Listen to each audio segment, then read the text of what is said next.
Welcome back to the channel, everybody. I don't think I've ever said that before, but welcome back, YouTube family. It's a different type of family over here. We got my top 10 expensive fall and winter fragrances for this season. Now, this list might evolve over this year. This is kind of based on like what I started wearing towards the end of winter, like 2025. So like Jan, Feb, March, this is what I was rocking.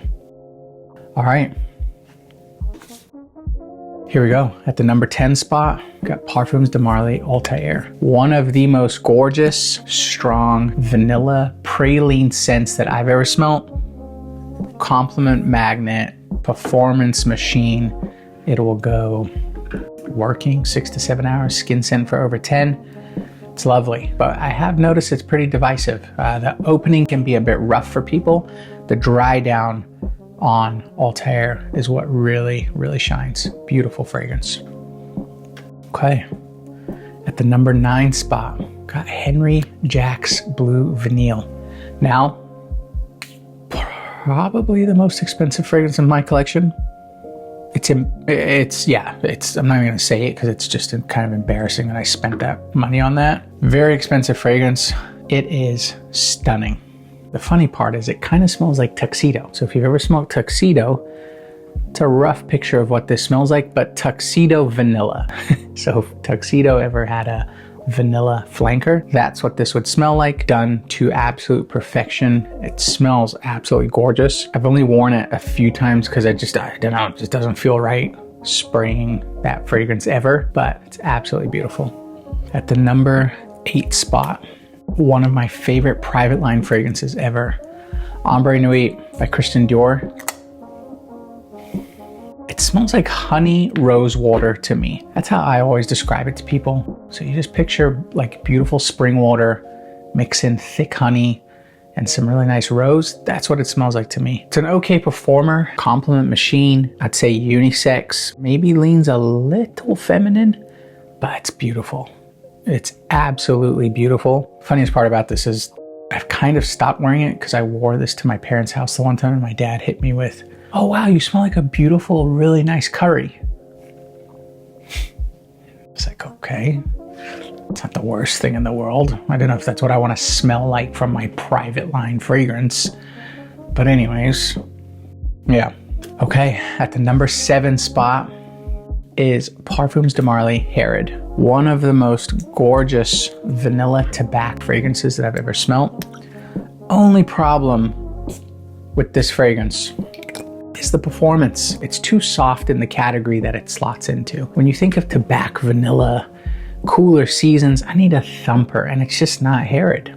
It's just not. Beautiful, and you can overspray it. You can go like 12 sprays on it to like boost that performance up. But if we're just speaking in, general terms, by itself as a one spray fragrance, it's soft, and the performance you get from it is gonna be like 4 pushing 5 hours and then pretty much gone as a skin scent by 8. I'm hoping with time that my bottle keeps getting stronger and stronger, but the scent profile alone is absolutely gorgeous. It's actually my favorite Parfums de Marly. I just wish it gave me better performance.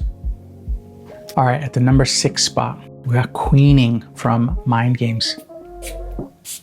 Queening is potentially my favorite vanilla of all time. I absolutely love this stuff. A beautiful vanilla, split 50-50 unisex, any age range. It's wickedly expensive, and the only problem again is the performance. It's not a great performer. 4 to 5 hours gone by 8, but an absolute stunner when it comes to an easy to wear vanilla fragrance. Really nice.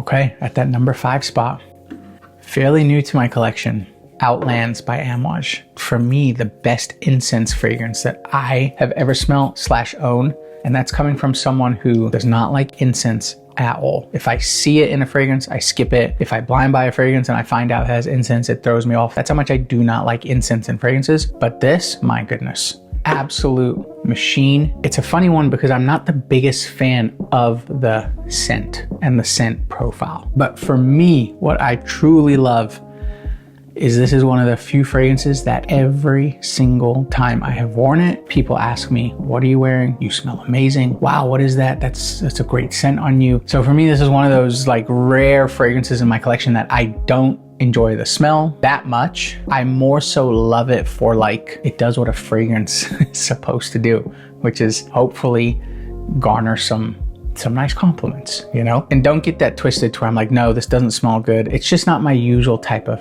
scent profile. It's incense. I'm not the biggest fan of incense. This smells like sweet chalk, basically. You know, like the chalk that our teachers used to write on a blackboard? Sweet, incensey, creamy chalk is what it smells like to me. It's very powdery, but the dry down is sensational. The performance is incredible, and it pulls in compliments non-stop. At the number 4 spot, YSL number 6. YSL number 6 is a creamy, powdery vanilla fragrance.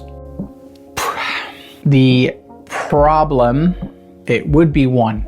It is the performance. 3 hours, skin scent by 5, gone by 6 to 7. So that's a bit of a bummer, but it's an absolutely gorgeous scent. Just caution there is that, you know, performance on it is rough. And for the amount of money you spend on it, you're definitely left feeling underwhelmed because of the performance. But if you're going anywhere for like a dinner or a meeting, something like that, you're covered because you'll be good for like the 3 hours. But man, absolute stunner. Okay. At the number 3 spot, I got what I refer to as the G-Wagon of the fragrance industry, Clive Blonde Ambre. One of the most gorgeous, if not the most gorgeous, amber fragrance that I own. A little too incensey for me, a little bit, but I absolutely love this stuff, man. And the performance on it is amazing. It's a thumper, the projection's great. It's what you expect out of a $500 plus fragrance. Really, really nice. At the opening, it's got like a bit of a bubblegum sweetness to it that tones down. But yeah, Blonde Ambre, it's one of those fragrances where it's viral, it's popular, it's hyped up for a reason. It's an absolute stunner, man, but very, very expensive. All right, at the number 2 spot, one of the most incredible rose and oud fragrances ever, if not the king, Ombre Nomade. Ombre Nomade is rose, oud done to perfection. A little bit animalic on the oud, but it's incredible. This will go literally thumping, projecting off your skin for about 12 hours. It will go days on clothing. If you spray it close on your clothes, you will have to do 2 cycles of laundry to get it out. I'm not being dramatic. It is one of the strongest fragrances I have ever tried / own. I used to wear this all the time, kind of stopped just from like collecting other things, and animalic oud is always like a tough one to wear until Leah and I were in the UK. We were on a train. The guy delivering the snacks and the drinks, he walked by us once. I looked at Leah, I was like, what is that? I was like, that smells so familiar. It's amazing. He came back twice and I was like, sir, what are you wearing? And he said, Ombre Nomade. And I was like, oh my gosh. It like re-sparked that joy and love that I have for this fragrance, because it was like validation of like, oh no, that fragrance is when someone walks by you, 2 people are like, oh my gosh, what is that? It smells amazing. Louis Vuitton Ombre Nomade is my king when it comes to rose and oud. It's gorgeous. My number 1 fragrance for this cooler season. I've been itching. I've been counting the days to wear this fragrance. Halfeti by Penhaligon's. This went pretty viral last year, and for a good reason. It's a masterpiece. It's not for everybody though. And if you take a look in the comments below, you will see that some people either love this or they can't stand it. There is no middle ground on Halfeti. Things like Althaïr, middle ground. A lot of people are like, it's okay, etc., etc. Nope. Halfeti is, I love it, I don't like it. I just fall into the category of, I absolutely adore this stuff. There are a ton of notes in this fragrance. I'll put the notes on the screen. I struggle to pick out any, and to me, that is a perfectly blended fragrance. It's beautiful. The only gripe that I tend to have with Halfeti is it goes for about 4 to 5 hours and it kind of drops off by like 6. But I'm covered for most scenarios, and it's one of the most incredible fragrances I've ever smelled. It smells exactly what you would picture like royalty in the Middle East to smell like. Halfeti, man. I've been counting down my days for the cooler season to where I can just start thumping it. But yeah, that is my top 10 cooler weather scents. Let me know if you own any. Let me know what's your favorite, what's your least. YouTube family, this is fun. I'm trying to get better at these longer videos. Let me know what you guys want to see more of. And as always, don't forget to like and subscribe. Just joking. Listen, maybe we're supposed to say that, okay? Maybe as a YouTuber, you're supposed to say, please don't forget to like and subscribe. I'll see you guys in the next one.